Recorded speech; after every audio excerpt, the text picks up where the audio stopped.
the freedom needed to limit and direct technology, to devise intelligent ways of developing and limiting our power, and to put technology at the service of another type of progress, one which is here, more human, more social, more integral. In this regard, I am confident that America's outstanding academic and research institutions can make a vital contribution in the years ahead. A century ago, at the beginning of the Great War, which Pope Benedict XVI then appointed slaughter, another notable American was born, the Cistercian monk Thomas Merton. He remains a source of spiritual inspiration and guide for many people. In his autobiography, Merton wrote, "I came into the world free by nature, in the image of God. I was, nevertheless, the prisoner of my own violence, I must own selfishness, in the image of the world into which I was born.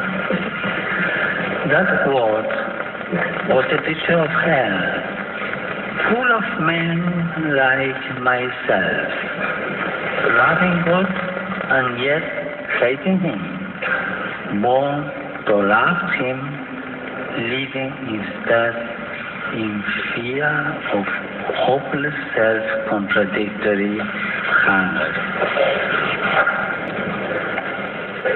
A man of prayer, a thinker who challenged the certitudes of this time and opened new horizons for souls and for the church.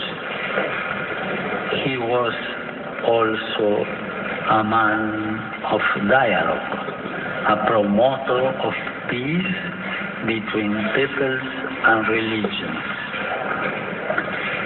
From this perspective of dialogue, I would like to recognize the efforts made in recent months to help overcome historic differences linked to painful episodes of the past.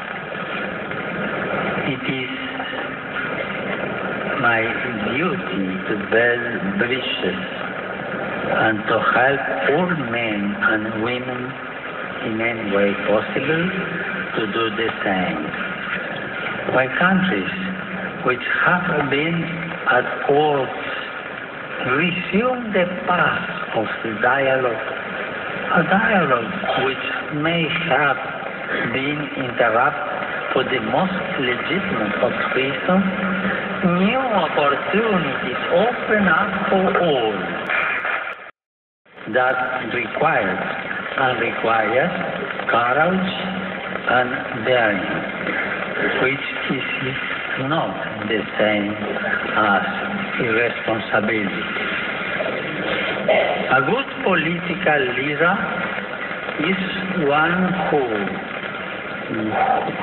with the interest of all in mind, seizes the moment in a space of openness and pragmatism. A good political leader always opts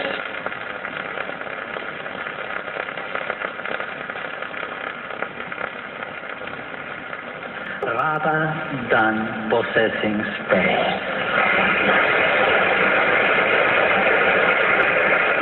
Dialogue and peace also means being truly determined to minimize and in the long term to end the many armed conflicts throughout our world.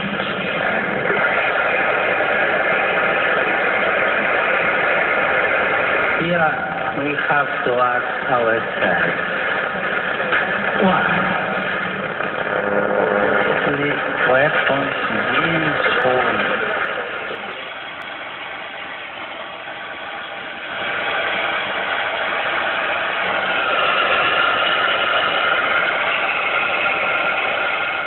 I would like to call attention to those family members who are the most vulnerable, the young. For many of them, a future filled with countless possibilities beckons. Yet so many others seem disoriented and aimless, trapped in a hopeless maze of violence, abuse, and despair. Their problems are our problems. This is 89.3 KPCC. We cannot avoid them. We need to face them together, to talk about them, and to seek effective solutions rather than getting bogged down in discussion. At the risk of oversimplifying, we might say that we live in a culture with pressures. Young people known to start a family because they lack possibilities for the future. Yet, the same culture presents others with so many options that they too are dissuaded from starting a family. A nation can be considered great when it defends liberty, as Lincoln did. When it fosters a culture which enables people to dream of full rights for all brothers and sisters, as Martin Luther King sought to do. When it strives for justice and the cause of the oppressed, as Dorothy Day did by her tireless work, the fruit of a faith which becomes dialogue and soars peace in the contemplative style of Thomas Merton. In these remarks, I have sought to present some of the richness of the cultural heritage of the spirit of the American people. It is my desire that this spirit continue to develop and grow so that as many young people as possible can inherit and dwell in a land which has inspired so many people to dream. God bless America. Francis, with his white robes, with his glasses, his gentle voice, addressing this joint, we can expect the applause to go on for quite some time. A standing ovation for Pope Francis at the end of a speech that touched in careful ways on many vital issues facing the United States. He warned against political polarization. He didn't call it political, but he talked about reducing issues to good versus evil. Suggesting that people who are religious should not let their religion influence their politics. And then when a pope comes here and preaches politics, you say it's religion and not politics.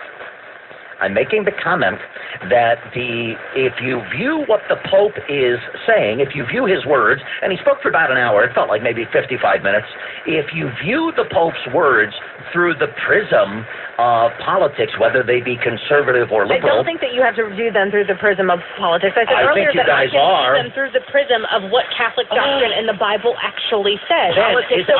Ben, you are viewing it through the prism of politics.